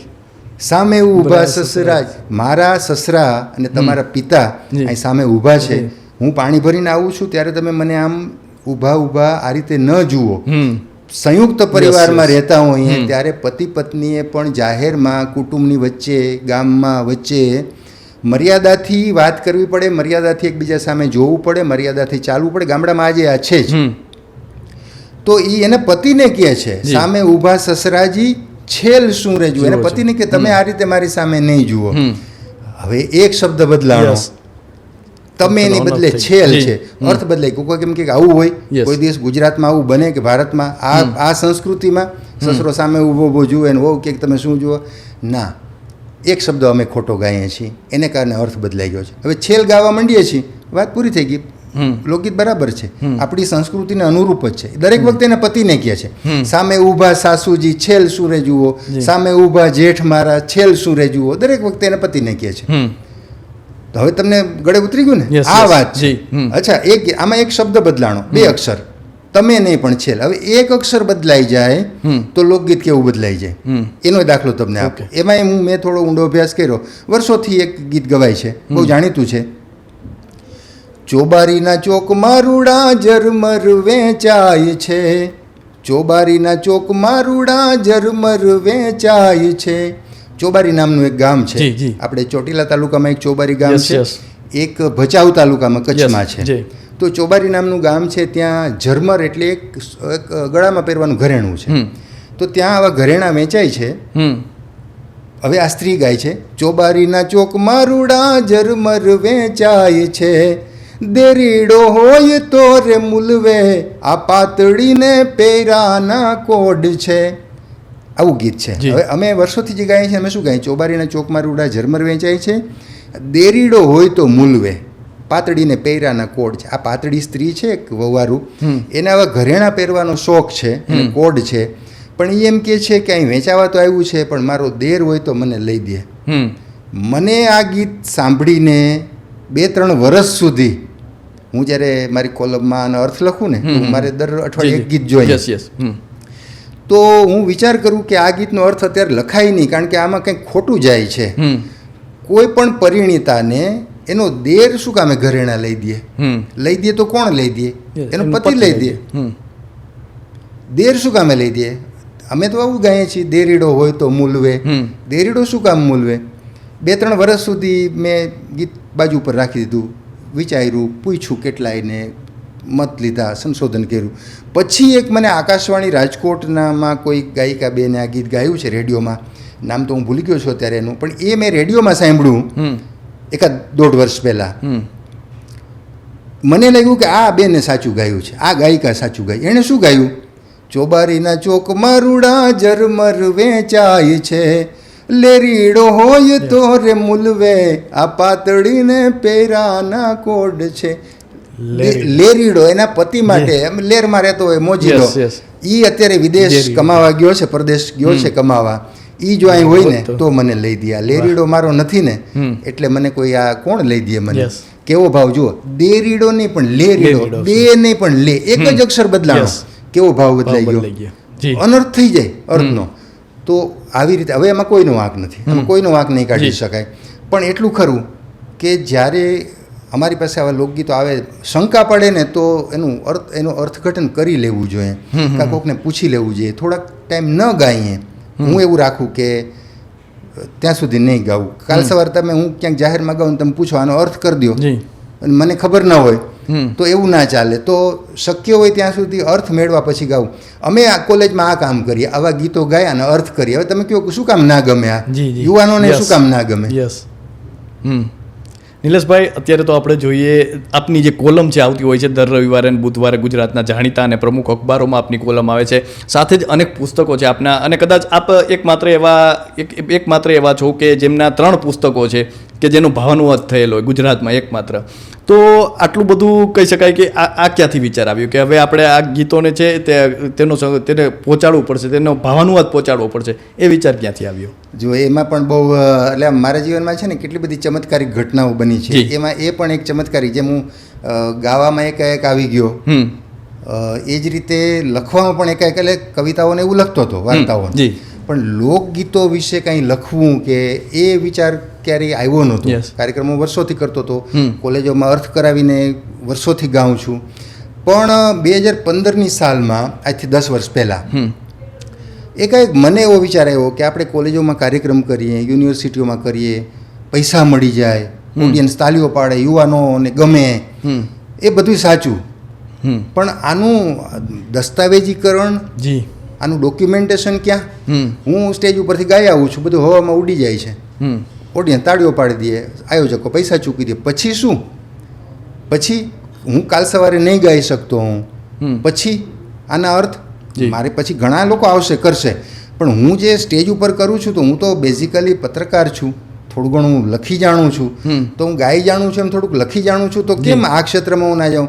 મોટે ભાગે એવું થતું, જે સારા ગાયકો હોય છે ને, મારા કરતાં 1000 ગણા સારા ગાયકો છે, પણ એ કદાચ લખી ના શકતા હોય. બીજું એનાથી ઊંધું, લોકસાહિત્યમાં સંશોધકો, લેખકો, લોકસાહિત્યનું કામ કરવાવાળા મારા કરતાં 1000 ગણા સારા હોય, એ પછી ગાઈ ન શકતા. બહુ ઓછા લોકો એવા હોય છે જેને કુદરતે બેય વરદાન આપ્યા હોય, ગાઈ શકે ને લખી શકે. મને ત્યારે એવો વિચાર આવ્યો કે મને તો એક આ વરદાન પણ છે જ, લખવાનું. મૂળભૂત તો હું પત્રકાર છું, તો વર્ષો સુધી આમ જેને કહેવાય ને કે વાહો દુખાડી દીધું એટલું લખ્યું છે છાપાઓમાં, તો આવું કેમ આપણે ના કરીએ? એટલે સૌથી પહેલાં 2 ગીતના મેં અર્થ લખ્યા પહેલી વાર 2015માં. એક આવડા મંદિરમાં હું તો એકલી, બહુ સરસ લોકગીત છે, એનો અર્થ લખ્યો, અને એક આ સવા બશરનું હમણાં મેં તમને સંભળાવ્યું, એનો અર્થ લખ્યો. 2 ગીતના અર્થ મેં લખ્યા પહેલી વાર. પછી હું ડૉક્ટર અંબાદાન રોહડિયા, અમારા એક વડીલ છે, અને યુનિવર્સિટીના ગુજરાતી ભવનમાં અધ્યક્ષ પણ હતા, અધ્યાપક હતા, અને મેઘાણી લોકસાહિત્ય કેન્દ્ર આપણું જે છે યુનિવર્સિટીમાં ચાલે છે રાજ્ય સરકારનું, એના એ પહેલા નિયામક. તો રોહડિયા સાહેબ ત્યારે નિયામક હતા, અને હું તો યુનિવર્સિટી રોજ જાઉં, ત્યાં પત્રકારત્વ ભવન. એટલે મેં રોહડિયા સાહેબને બતાવ્યા આ 2 ગીત. મેં કીધું સાહેબ, મેં અર્થ લખ્યા છે લોકગીતના, આવું કામ કોણ કરતું હશે મને ખબર નથી, હું તો ગાઈને અર્થ કરતો હતો, પણ પહેલી વાર લખ્યા છે, તમે જરાક જોઈ દો. રોડિયા સાહેબ કે બહુ સરસ અર્થ, તમે આ અર્થઘટન બહુ સરસ કર્યું છે, આ દાતરડું ને વીડી ને સ્ત્રી સશક્તિકરણ ને આવડા મંદિરમાં હું તો એકલી, એ તો અદ્ભુત લોકગીત છે. તમે મને કહો એને પહેલાં મને જ ઈચ્છા થઈ, હું આપણા દર્શકોને સંભળાવી દઉં. ચોક્કસ. બહુ જ સરસ વાત છે. વાત એનો ભાવ એવો છે કે કોઈ રજવાડાના ભાયાતને એક પત્ર આવે છે, 100-150 વર્ષ પહેલાંની વાત હશે, કે ભાઈ યુદ્ધ થવાનું છે, બાજુના પાડોશી રાજ્ય સાથે યુદ્ધ થાય એવી શક્યતા છે, તો તમારા ઘરમાંથી એક પુરુષને ચાકરી માટે મોકલો, યુદ્ધની ચાકરી માટે, સૈનિક તરીકે યુદ્ધની ચાકરી માટે જવાનું. પત્ર આવ્યો, સંદેશો આવ્યો, એટલે 3 પુત્રો ને પિતા ભેગા થયા, નક્કી કર્યું કે કોણ જાય. એ કે જવાનું છે, ભાયાત તરીકે આપણી ફરજ છે, જવું પડે. કોણ જાય? તો મોટા દીકરાને આ કામ છે એટલે નહીં જાય, નાનાને આ કામ છે એટલે નહીં જાય, પિતા તો વૃદ્ધ છે એટલે નહીં જાય. વચ્ચેના દીકરાને એમ કીધું કે ભાઈ તમારે જવાનું છે. તો એણે કીધું કે બરાબર, વડીલો કહે એટલે જવાનું જોઈએ, પાછો પ્રશ્ન કરાય જ નહીં સામો. કીધું ભલે હું જઈશ. પછી એ પુરુષ જે છે એ પોતાની પત્ની જ્યાં છે ઓરડામાં જાય છે, ને કીધું કે હું આવી રીતે એક પત્ર આવ્યો છે ને વડીલોએ નક્કી કર્યું મારે યુદ્ધની ચાકરીએ જવાનું છે, તો હું હવે જાઉં છું. પાછો આવીશ કે કેમ ખબર નથી, કારણ કે યા તો યુદ્ધ માટે જવાનું છે, આવીશ તો ક્યારે આવીશ એ પણ ખબર નથી. એટલે કોઈ જ શક્યતા કાંઈ અત્યારે કહી શકાય એમ નથી, ક્યારે આવીશ કે નહીં. તો સ્ત્રીના મોઢામાંથી એક શબ્દો સરી પડ્યા, અને એ આપણું લોકગીત બની ગયું. એ જે સ્ત્રીના શબ્દો હતા એનો ભાવ શું હતો, આવું એક લોકગીત છે. એ શું કહે છે? આવડા મંદિરમાં હું તો એકલી રેલો, કેમ કરી મારા દખના દાડા જાય રે આ પરણો, એ હાયલા રે વેરણ ચાકરી રે લોલ. આવડા મંદિરમાં હું તો એકલી કેમ કરી મારા દખના દાડા જાય, પરણો હાયલા વેરણ ચાકરી. એનો ભાવ એને વ્યક્ત કરી દીધો કે મારો પતિ, એને ના તો ના પાડી શકાય, વડીલોએ નક્કી કર્યું છે, પુરુષ જવા ઈચ્છે છે, સ્ત્રી કેવી રીતે ના પાડી શકે? તો એણે કીધું બરાબર છે, પણ એનો ભાવ આ હતો કે હવે હું આવડા મંદિરમાં હું તો એકલી. મને પ્રશ્ન એ થયો, આ બધું બરાબર, એ મંદિર ક્યાં હતું? એ તો એનું ઘર હતું, એ તો એનું નિવાસ સ્થાન હતું. સંભવ છે કે હવેલી જેવું મોટું હશે, મહેલ જેવું હશે. મંદિર ક્યાં હતું? તો આ અહીંયા લોકગીતમાં મંદિર શબ્દ લોકગીતના રચયિતા જે પણ હોય એણે મંદિર શબ્દ કેમ મૂક્યો? આવડા મંદિરમાં હું તો, એવું તો કહી શકીએ આવડા તે ઘરમાં હું તો એકલી, એવું મહિલા બોલી શકી હોત. મને એવો વિચાર આવ્યો જ્યારે હું અર્થ કરવા બેઠો કે સ્ત્રીઓ જ્યાં રહેતી હોય ને એ ઘર હોય જ નહીં, મંદિર હોય. વાહ વાહ. પુરુષો એકલા રહેતા હોય એને ઘર કહેવાય, ઘર તો પુરુષો હોય એને કહેવાય. સ્ત્રીનો જ્યાં વાસ છે, યત્ર નાર્યસ્તુ પૂજ્યંતે, એ જે ભાવ છે આપણો. આપણે લોકગીતમાં જુઓ તમે, મેં લોકના શ્લોક કીધા છે. હું કહું છું લોકગીતો લોકના શ્લોક છે. ઓલા શ્લોક તો આપણને આવડે ના આવડે સંસ્કૃતના, આ તો આપણને આવડે જ. તો એણે કીધું કે આવડા મંદિરમાં હું તો, એ સ્ત્રી એટલે એને જ્યાં સ્ત્રીઓ વસે છે એ મંદિર હોય છે. એટલે મેં એનો અર્થ એવો કર્યો કે બાઈએ એટલે અહીં મંદિર શબ્દ, લોકકવિએ જેણે પણ આ ગીત રચ્યું એણે મંદિર શબ્દ એટલે વાપર્યો. બીજું, આવડા મંદિરમાં હું તો એકલી. એકલી ક્યાં છે? 3 ભાઈઓની વાત તો મેં પહેલા કરી, સાસુ સસરા જેઠ જેઠાણી દેર દેરાણી બધાના બાળકો. એકલી ક્યાં છે? તો અહીં કેમ એકલી શબ્દ વાપરો? મેં એનો અર્થ એવો કર્યો છે કે જેનો પતિ પોતાનાથી દૂર જતો હોય અને પાછો આવશે કે કેમ ખબર નહીં હોય, ક્યારે આવશે એ ખબર નહીં હોય, એ સ્ત્રી મેળા વચ્ચે પણ એકલી જ એની પોતાની જાતને અનુભવે છે. તો આવડા મંદિરમાં હું તો એકલી. લોકગીતના અર્થ આવા થાય છે. આજે આ અર્થ કરીએ તો યુવાનોને ચોક્કસ ગમે છે, સમજાય છે અને ખોટા નથી, સાચા જ છે. અચ્છા, પછી આ મુખડું થયું, આનો અર્થ થયો. પછી સરસ પુરુષ જે શિખામણ આપે છે ને એ અદ્ભુત આપણે સાંભળવી જોઈએ. આ બાઈએ તો એટલું ગાઈ નાખ્યું, હવે પુરુષ શું કહે છે? લોકકવિએ પુરુષના મોઢામાં શબ્દો મુકાવ્યા. કોઈ પરમાર પરિવારની વાત છે, રજવાડાનો કોઈ ભાયાત પરિવાર છે પરમાર, એની વાત છે. એટલે એ પુરુષ એમ કહે છે, તમારે પરમાર સૈયર સામટી રે લોલ. કીધું કે પરમાર પરિવારની વવારું, તમારે તો બહુ જાજી બેનપણીઓ છે, સામટી સૈયરો છે, રેજો તમે વવારુની રીત રે આ પંડડા, રેશે તો પાછા પૂગશું રે લોલ. મારી ગેરહાજરીમાં હું જ્યારે જઈ રહ્યો છું, મારું પંડ, આ મારું શરીર જો રહેશે તો પાછું આવીશ, બાકી તો શહીદ થઈ જઈશ. પણ મારી ગેરહાજરીમાં તમે કેવી રીતે રહેજો? એક વવારુની જેમ. એક પરિવારમાં વવે કેવી રીતે રહેવાય ને એવી રીતે તમે મારી ગેરહાજરીમાં રહેજો. કેટલી મોટી શિખામણ. તો આ લોકગીતો છે, આ આપણું કલ્ચર છે, આ આપણા પૂર્વજોએ રચેલા ગીતો છે અને આ ખોટા નથી. કોઈકના જીવનની આ સત્ય ઘટનાઓ છે, ક્યાંક તો આવી ઘટના બની જ છે, સાવ નરી કલ્પના નથી. એટલે આ ગીતો તો આવી રીતે હું વાત મૂળ એ કરતો હતો કે આવી રીતે મેં પહેલાં 2 ગીતના અર્થ લખ્યા અને પછી રોડે સાહેબે મને પ્રોત્સાહન આપ્યું કે ના, બહુ સરસ તમે લખ્યા છે, હવે તમે શું કરશો? મેં કીધું હું તો મૂળભૂત છાપાવાળો છું, એટલે મને આજે હું લખું ને 2-4-6 દિન છપાઈ જાય તો જ ગમે. મને પછી એવું ના ગમે કે આજે લખ્યું ને 3 મહિના પછી કોઈક સામયિકમાં છપાય ને 6 મહિને આપણો વારો આવે ને, એવું તો ન ગમે. એટલે મેં જે તે વખતે ગુજરાત સમાચારનો સંપર્ક કર્યો. ત્યાં એક આપણો ભવનનો જ વિદ્યાર્થી હર્ષ મેસવાણિયા, એ પૂર્તિ સંભાળે, મેં એનો સંપર્ક કર્યો. મેં કીધું દોસ્ત આવું એક કામ કર્યું છે મેં, ગુજરાતના કોઈ અખબારોમાં લોકગીતના રસદર્શનની, લોકગીતના આસ્વાદની, આવી લોકગીતના અર્થની કોલમ મને યાદ નથી કે ચાલી હોય. મારો પત્રકારત્વનો આટલા વર્ષનો અનુભવ છે. મેં તો પહેલી વખત આ પ્રયોગ હું કરવા જઈ રહ્યો છું, તમને અનુકૂળ પડશે જોઈ લે. તો એણે મને 1 કલાકમાં જવાબ આપ્યો કે તમે મને મોકલી દો. અને ગુજરાત સમાચારમાં મેં 6 વર્ષ સુધી રવિવારની પૂર્તિમાં સોના વાટકડીરે કોલમ લખી, એમાં 242 એપિસોડ લખ્યા. પછી કોરોના કાળમાં પૂર્તિઓ નાની થઈ, એમાં વચ્ચેના પાના જે આવતા એની કોલમો બંધ થઈ, એટલે એમાં મારી કોલમ પણ બંધ થઈ. 3-4 મહિના પૂર્તિઓ પાછી શરૂ ન થઈ, મોટી પૂર્તિઓ, નાની થઈ ગઈ પૂર્તિ.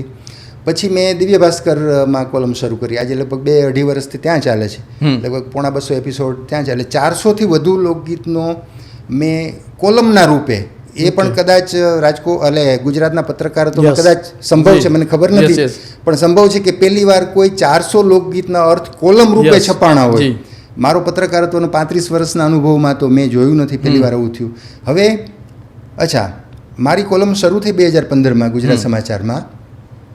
10-15-20 એપિસોડ છપાણા ને મને તો એવું લાગતું હતું કે લોકગીતમાં મને રસ છે, પણ ઓડિયન્સને એટલે શ્રોતાઓને વાચકોને થોડો હોય એટલો બધો. જોઈએ જેટલું ચાલે એટલું. 20-25 એપિસોડ છપાણા તો રિસ્પોન્સ સારો માંડ્યો આવવા. ત્યાંથી પણ મને સમાચાર, ગુજરાત સમાચારથી આવ્યા કે તમારું સારું ચાલે છે. મિત્રો મળે તો કે, લોક સાહિત્યના જાણકારો મળે તો વાત કરે, અધ્યાપકો મળે તો મને કે તમારું સારું ચાલે સારું ચાલે. કોઈક એવી સલાહ આપી કે પુસ્તક કરી નાખજો, 100 જેટલા ગીત ભેગા થઈ જાય, પુસ્તક કરજો. ઠીક છે, જોઈ લેશું. 101 એપિસોડ છપાણા લગભગ 2 વર્ષ પછી. તો હું પુસ્તક માટે મને યાદ આવી ગયું કે આ કરવું જોઈએ, કરવા જેવું છે. પણ પુસ્તક કરવું તો બહુ ખર્ચાળ છે, કારણ કે 1-2 લાખ રૂપિયા હોય ત્યારે તમે 1000-1500 કોપી માંડ કરી શકો. બીજું આપણે છાપીએ તો આપણે તો વેચી ક્યાં શકીએ. કેટલાક પ્રકાશકોનો મેં સંપર્ક કર્યો, પણ કોઈને આ લોકગીતના રસમાં અર્થમાં બહુ રસ ના પડ્યો. રાજકોટમાં તપાસ કરી, અમદાવાદમાં કરી. એક દિવસ હું માહિતી ખાતાની ઓફિસે બેઠો હતો અહીંયા રાજકોટ. સાંજે હું બેસવા ગયો મસ્તો. દર્શન ત્રિવેદી, આપણા એક મિત્ર, આપણા ભવનના જ વિદ્યાર્થી. તો એણે દર્શન કે મારા મમ્મી છે ને, એ તમારા દર રવિવારે તમારું એક લોકગીત વાંચે, એનો અર્થ વાંચે, પછી મને એમ કહે કે દર્શન આ જો આ સરસ લખ્યા ભાઈ. એટલે કે મેં કીધું કે અમારા મિત્ર જ છે નિલેશભાઈ. તો કે સરસ, એટલે મારી મમ્મી તમારા રેગ્યુલર ગીતો વાંચે છે ને એને ગમે છે. મને કે એનું પુસ્તક કરતા હો તો. મેં કીધું ભાઈ કરવું તો છે દર્શનભાઈ, પણ હવે શું આમાં કેવી રીતે થાય. મને કહું ઉભા રહો, એક રસ્તો છે. માહિતી ખાતું આવા કેટલાક સારા પુસ્તકોનું પ્રકાશન કરતું હોય છે. તો આ તો તમારું એ વ્યાખ્યામાં આવે. આપણે પ્રયાસ કરીએ તો. મેં કીધું તો ભાઈ તમારે જેવો ભગવાન નહીં. તો કે પછી એણે માહિતી ખાતામાં ગાંધીનગર ફોન કર્યો પુલક ત્રિવેદી સાહેબને. અત્યારે તે રિટાયર થઈ ગયા છે.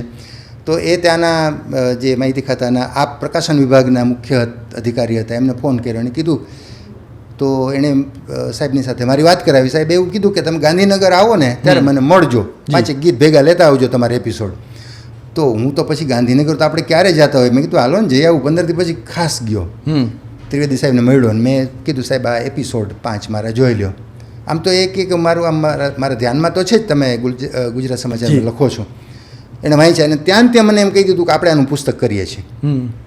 અને એ મારું પહેલું પુસ્તક 90 લોકગીતો એનો રસદર્શન સાથેનું માહિતી ખાતાએ 2018-19માં પ્રગટ કર્યું. એનું નામ ચાંદો ઉગ્યો ચોકમાં. બહુ જ સારું પુસ્તક બનાવ્યું, ગ્રંથ જેવું, સચિત્ર, કલર, ગ્લોસી પેપરમાં, અને બહુ ભવ્ય બનાવ્યું. તો એ પુસ્તક પ્રગટ થયું તો એટલી બધી કોપી એની જીપીએસસી યુપીએસસીની તૈયારી કરતા વિદ્યાર્થીઓને રેફરન્સ બુક તરીકે કામ આવ્યું. કારણ કે એમાં ગુજરાતીના પ્રાચીન શબ્દો અને આ પરંપરા અને એની બધી વાતો એમાં છે. તો એ લોકોને બહુ ગમ્યું, તો ત્યાં લાવ થઈ ગઈ. બીજું નિઃશુલ્ક રાખ્યું માહિતી ખાતાએ, એટલે પણ ખૂબ રસિક લોકો સુધી પહોંચ્યું. હજારો કોપી એની વેચાણી મતલબ ડિસ્ટ્રીબ્યુટ થઈ, વિતરિત થઈ. અને પછી એને તરત જ 6 મહિના પછી ગુજરાત સાહિત્ય અકાદમીએ લોક સાહિત્યના શ્રેષ્ઠ પુસ્તકોમાં બીજું પ્રાઇઝ આપ્યું. પછી થોડોક ટાઈમ પછી એ પુસ્તક છે એ અભ્યાસક્રમમાં માંડ્યું. અત્યારે ચાંદો ઉગ્યો ચોકમાં મુંબઈ યુનિવર્સિટીની સોમૈયા કોલેજમાં SYBA અને BComમાં અભ્યાસક્રમમાં વિદ્યાર્થીઓ ભણે છે.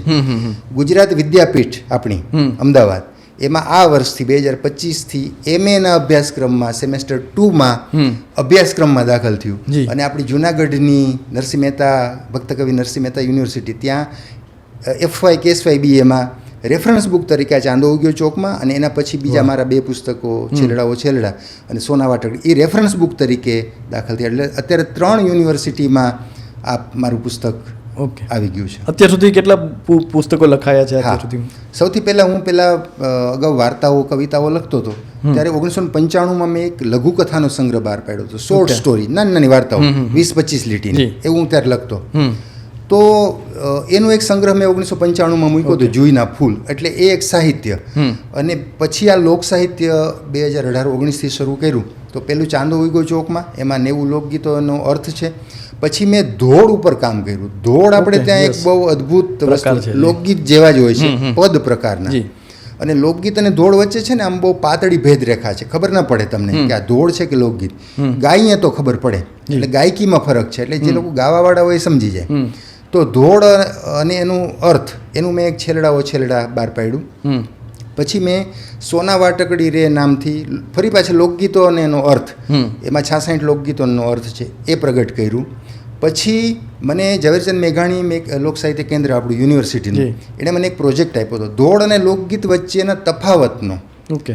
સામ્ય અને વૈષમ્ય, એમાં સમાનતા શું છે ને વિષમતા શું છે. સામાન્ય થોડીક તફાવત આપણે દર્શકોને પણ સમજાવવા માટે થોડી હવે એ છે ને વાંચીને એની સ્ક્રિપ્ટ જોઈને ખબર ના પડે. લોકગીત કોને કહેવાય ધોળ ગાયને ખબર પડે. લોકગીત છે ને એમાં જોમ છે, જુસ્સો છે, કારણ કે એ છે ને એ યુવાનોનું સંગીત છે. લોકગીત યુવાનોનું સંગીત, ધોળ છે વૃદ્ધોનું સંગીત છે, પ્રૌઢોનું સંગીત છે, એટલે એમાં જોમ જુસ્સો ના હોય. 80 વર્ષના માજીઓ ભેગા થઈને મંદિરે ગાતા હોય તો જુસ્સાવાળા ગીત તો હોય જ નહીં. 50-60 વર્ષના બહેનો મંદિરે કે કોઈને ફળિયામાં કે 11 કે પૂનમના ગાતા હોય તો એમાં જોમ જુસ્સો ના હોય. યુવાનોનું જે સંગીત છે જુસ્સાવાળા, એટલે લોકગીતો જુસ્સાવાળા હોય. તો લોકગીતોની ગાયકી કેવી છે? ચાંદો ઉઈગો ચોકમાં ઘાયલ, ચાંદો ઉઈગો ચોકમાં, એ લેરીડા હરણું યાથ મીરે, હાલાર શેરમાં અરજણિયા.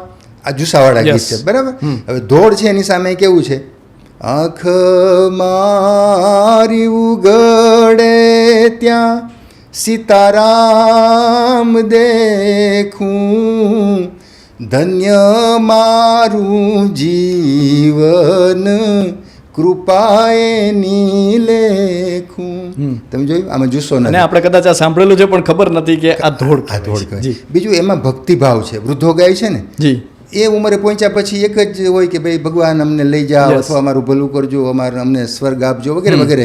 તો આ ભાવના છે ને ધોળમાં ભક્તિભાવ છે. લોકગીતો ભક્તિભાવના છે તો એ પણ જુસ્સાવાળા. તો સ્ક્રિપ્ટ વાંચીને ખબર નહીં પડે કે આ લોકગીત કે ધોળ છે. એટલે એનું સામ્ય અને વૈષમ્ય શું છે એનો મેં આખો પ્રોજેક્ટ કર્યો હતો. તો એનું પછી મેં એક પુસ્તક કર્યું, લોક સરિતાના 2 વહેણ, લોકગીત અને ધોળ. એનું પુસ્તક પછી મેં કર્યું. એ 4થું પુસ્તક મારું. 5મું પુસ્તક ગયા વર્ષે કર્યું, આગલા વર્ષે. એટલે એ હતું લોકગીત અને એનું રસદર્શન. પાછું એનું નામ આપ્યું આંગણે ટહુકે કોયલ. એ મારું લોકગીત અને રસદર્શનનું 3જું અને આમ કુલ 4થું. અને ગયા વર્ષે હમણાં ગઈ નવરાત્રિમાં 2024માં એક લોક સાહિત્યને લગતા લેખો ક્યાંક ક્યાંક મેં લખ્યા હોય સામયિકોમાં વગેરે, તો એનું એક લેખોનો સંગ્રહ છે, એનું નામ આપ્યું મોતીડા. એ ગયા વર્ષે. એટલે લોક સાહિત્યના કુલ મારા 6 પુસ્તકો આવ્યા છે અને આવતા દિવસોમાં જે એક આવી રહ્યું છે એની જાહેરાત હું બહુ અત્યારે જાજી નહીં કરી શકું. જી. તો નિલેશભાઈ, આટલું બધું કહી શકાય કે સાહિત્ય આપ્યું ને જે રીતે લોકગીત દ્વારા આટલે બધે પહોંચ્યા અને સાથે પત્રકારત્વ એ કઈ રીતે? કારણ કે એક જોઈએ તો બંનેમાં સામ્યતા પણ છે. જે સાહિત્ય છે ને પત્રકારત્વ છે, બંનેમાં સામ્યતા પણ ઘણું બધું અલગ છે. કારણ કે લખવાની આપણે જે કહેવાય કે સ્ટાઇલથી લઈને દરેક વસ્તુ અલગ છે, બંનેનો ભાવ અલગ છે. તો એ કઈ રીતે બંનેનું તમે જે રીતે કહી શકાય કે બંને સાથે લઈને ચાલ્યા?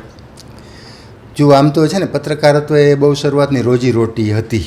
ઓકે. એટલે ભણવા આવ્યો તો પત્રકારત્વનો અભ્યાસ કર્યો. એટલે પછી મૂળભૂત રીતે પત્રકારત્વનો અભ્યાસ હું પત્રકાર થવા માટે મેં કર્યો જ નહોતો. મારી ઈચ્છા, હું બહુ કોલેજમાં ભણતો કે ત્યારે ઈચ્છા આવી હતી ત્યારે હું રેડિયો ઉપર કાર્યક્રમો આપતો હતો. 11મું ભણતો ત્યારે ગાતો હતો, એની પહેલાં લખતો હતો. કોલેજમાં ભણતો ત્યારે વાર્તાઓ કવિતા લખતો. પછી હું આકાશવાણી રાજકોટને મોકલું અને એ લોકો મારી કવિતાઓ અને વાર્તાઓ વાંચે, ક્યારેક મને બોલાવે વાંચવા. તો મને એક એનાઉન્સર થવાનો શોખ એ વખતે લાગ્યો હતો. કોલેજમાં હતો ને કે મારે રેડિયોમાં એનાઉન્સર થવું. ત્યારે રેડિયોનો જમાનો, અથવા મારે પછી ટીવી આવ્યું. ત્યારે હું કોલેજમાં હતો ત્યારે ટીવીનો પ્રચાર પ્રસાર થયો અને ટીવી રાજકોટ દૂરદર્શનની સ્થાપના થઈ. તો મને એમ થયું કે આમાં હું એક એન્કર તરીકે ક્યાંક ભૂમિકા ભજવું. મને એમ લાગતું મારો અવાજ બોલવા માટે સારો છે, મારા ઉચ્ચારણો સ વગેરે હું થોડું ધ્યાન રાખીને પહેલેથી જ બોલતો હતો. તો એની મેં તૈયારી કરી હતી ત્યારે. તો મને એમ લાગ્યું કે હું એને માટે ફિટ છું. તો કોઈકે મને એવી સલાહ આપી કે તમે પત્રકારત્વનો અભ્યાસ કરો ને તો તમને રેડિયોમાં કે ટીવીમાં નોકરી મળે, એનાઉન્સર કે એન્કર તરીકે. એટલે હું તો એ કરવા આવ્યો હતો. પણ અહીંયા આવ્યા પછી એ નોકરી તો કાંઈ મળી નહીં અને મને જનસત્તામાં સીધી જોબ મળી ગઈ. પત્રકારત્વ ભવનમાં મેં બેચલર ઓફ જર્નાલિઝમ કર્યું, ત્યાં જ મને જોબ મળી ગઈ. પછી મેં ભણતા માસ્ટર કર્યું. એટલે પત્રકારત્વ હું આમ અનાયાસે થઈ ગયો. પણ મારી લખવાની આવડત હતી એટલે તેમાં મારું ચાલ્યું ગયું. પત્રકારત્વમાં આવ્યા પછી બીજા જ વર્ષે મને રાજ્ય કક્ષાનો શ્રેષ્ઠ રિપોર્ટરનો એવોર્ડ સુરત શહેર પત્રકાર કલ્યાણ નિધિએ રાજ્ય કક્ષાનો આપ્યો હતો. સૌરાષ્ટ્રમાં હું તે દિવસે પહેલો હતો આવો એવોર્ડ લેનારો, પહેલો પત્રકાર, 26-27 વર્ષની ઉંમરે. એ પછી મને બીજા 2 મળ્યા, એટલે કુલ 3 એવોર્ડ મારી પાસે પત્રકારત્વના છે, બેસ્ટ રિપોર્ટરના એ વખતના. પણ પછી ભેગું જ્યારથી મેં ગાવાનું શરૂ કર્યું રાજકોટમાં, તો એને માટે હું ખાસ નામ લઈશ. મારો પહેલો કાર્યક્રમ રાજકોટમાં 1995-96માં અનુપમભાઈ દોશી, મુકેશભાઈ દોશી, જીતુભાઈ કોઠારી, એ લોકો વિવેકાનંદ યુથ ક્લબ અને મૂન ગ્રુપ ચલાવતા. એ લોકોએ પહેલો કાર્યક્રમ મને રાજકોટમાં પહેલી વખત મને કોઈએ ગાવા દીધું હોય પૈસા આપીને, એટલા ઓડિયન્સ સાથે, એવું એ લોકોને હું અત્યારે ઋણી છું. ખાસ ઉલ્લેખ કરીશ કે એમણે મને પહેલું સ્ટેજ આપ્યું હતું, નહીંતર હું કદાચ ગાતો ના હોત. તો આવી રીતે મારી શરૂઆત. એટલે પત્રકારત્વ પછી ગાવાનું જેમ જેમ વધતું ગયું, પછી કોલેજોમાં કાર્યક્રમ કર્યા અને આમાં વધુ ઊંડો ઉતરતો ગયો, એટલે પત્રકારત્વ ધીમે ધીમે ઓછું કરતો ગયો. નહીતર તો પત્રકારત્વમાં ઘણું બધું બીજું હજી કરી શક્યો હોત, પણ મેં ધીમે ધીમે, કારણ કે મેં માની લીધું કે મૂળભૂત મારું કામ આ છે, અત્યારે મારે આ કરવું જોઈએ, કારણ કે આ કામ કરવાવાળા ઓછા છે, મારો રસ એમાં વધુ છે, મારો શોખ વધુ છે. લોકગીતના અર્થ કરવાવાળા આપણી પાસે બહુ ઓછા લોકો છે, બહુ ઓછા પુસ્તકો આપણી પાસે છે. તો મને એમ થાય કે આ કામ વધુ જરૂરી છે. યુવાનોની સામે આપણે કરીએ છીએ આ કામ, એને આ પુસ્તકો ક્યાંક કામ આવશે, એ અભ્યાસક્રમમાં પુસ્તકો આવી રહ્યા છે. એટલે મેં થોડું વધુ એમાં રસ ને પત્રકારત્વ ધીમે ધીમે ઓછું કર્યું. સાવ છોડી નથી દીધું, પણ મેં પગ રાખ્યો છે હજી, જેને કહેવાય કે એટલે એક સાથે 3-4 ઘોડે અત્યારે સવારી કરું છું. પણ મારો મુખ્ય ઘોડો છે એ લોક સંગીતનું ગાયન અને એનું રસદર્શન અને લેખન. દુલાભાઈએ કાગ એવોર્ડ મળ્યો ત્યારે કેવી ભાવના ને કઈ રીતે મળ્યો ને કેવી રીતે ખબર પડી હતી કે આજે આ એવોર્ડ મળે છે? અદ્ભુત. એના વિશે જાણવું. જી જી 2023નો મને મળ્યો હતો. 2023નો હું રોજ સવારે યુનિવર્સિટીના મેદાનમાં ચાલવા જતો. ત્યારે હું સવારે નવરો રહેતો, બીજું કંઈ કામ હતું નહીં. તો હું સવારે રોજ યુનિવર્સિટી 8-8:30 ચાલવા જાઉં, 1-1.5 કલાક ત્યાં રહું, 1 કલાક ચાલુ, એક્સરસાઇઝ કરું, બેસું. રોજનો મારો ક્રમ. અત્યારે હું સાંજે ચાલું છું ત્યાં. તો ચાલીને હું 9:45 આસપાસ ઘેરે આવ્યો. ઘર ખોલ્યું ને એન્ટર થયો. સવારે ઘેરે કોઈ હોય નહીં મારા સિવાય, બધા પોતપોતાના કામે જતા રહ્યા હોય. ઘર ખોલ્યું ને ત્યાં હું હજી ઓલા જે વોકિંગના કપડાં પહેર્યા હતા, ટ્રેક સૂટ, એ બદલાવતો હતો. ત્યાં મારો મોબાઈલ પડ્યો તો મેં જઈને મૂક્યો એક જગ્યાએ. પછી હું કપડાં બદલાવતો હતો બાથરૂમમાં, ત્યાં રિંગ આવી. એટલે હજી હું કપડાં આમ હજી કાઢવાની શરૂઆત કરું ને ત્યાં રિંગ આવી, એટલે હું એ કામ મૂકીને, કારણ કે હું મોબાઈલની રિંગને પ્રાયોરિટી આપતો હોઉં છું જનરલી. મને એમ થાય કે કોઈકને કામ હોય તો જ ફોન કર્યો હોય ને, એમ ઘણા લોકોને એવું કે ખિસ્સામાં વાગતો હોય તો જુએ નહીં, મને એવું ના ગમે. હું રસ્તામાં હોઉં તો ઊભો રાખીને મને સંભળાય એટલે હું જોઈ જ લઉં. હા, તો હું દોડીને મેં રિંગ લીધો તો ડૉક્ટર બળવંત જાની સાહેબનો ફોન. મેં કીધું લે જાની સાહેબને અત્યારમાં 10 વાગ્યામાં મારું શું કામ પડી ગયું? મેં કીધું કે જી સાહેબ બોલો. તો કે નિલેશભાઈ તમને કવિ કાગ એવોર્ડ આપવાનો છે. મેં કીધું સાહેબ શું વાત કરો છો? તો કે હા, તમારું આ લેખન અને આ બધું જોઈ અને અમારી કમિટીએ તમારું નામ નક્કી કર્યું છે. સાહેબ પોતે કમિટીમાં, બીજા પણ કમિટી મેમ્બર્સ ઘણા બધા, એમાં 5-6 મેમ્બર્સ હોય છે.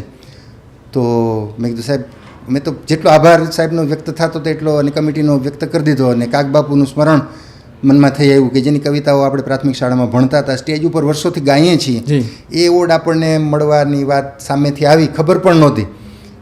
તો હું તો બહુ જ રાજી થયો. અને સાહેબ એમ કીધું કે અત્યારે જાહેરાત હમણાં કોઈને નહીં કરતા, અમે જાહેરાત કરીએ પછી તમે કોઈને કહેજો. સાહેબ ભલે. હવે એક તો એ બધું એટલો આનંદ સાચવી રાખો, કોઈને કહેવું નહીં, એટલે બહારના લોકોને.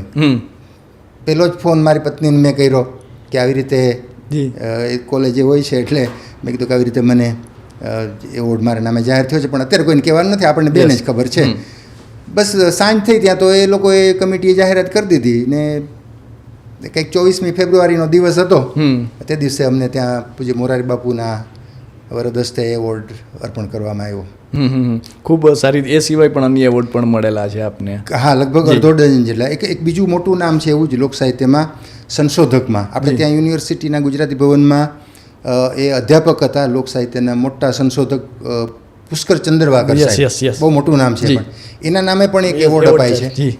ગોધરાની એક કુમાર ફાઉન્ડેશન સંસ્થા છે, એ લોકો પણ આપે છે. તો મને હમણાં જે આ મે મહિનામાં જ મારે લેવા જવાનો છે ગોધરા, તો એ પુષ્કર ચંદ્રવાકર એવોર્ડના નામથી અપાય છે.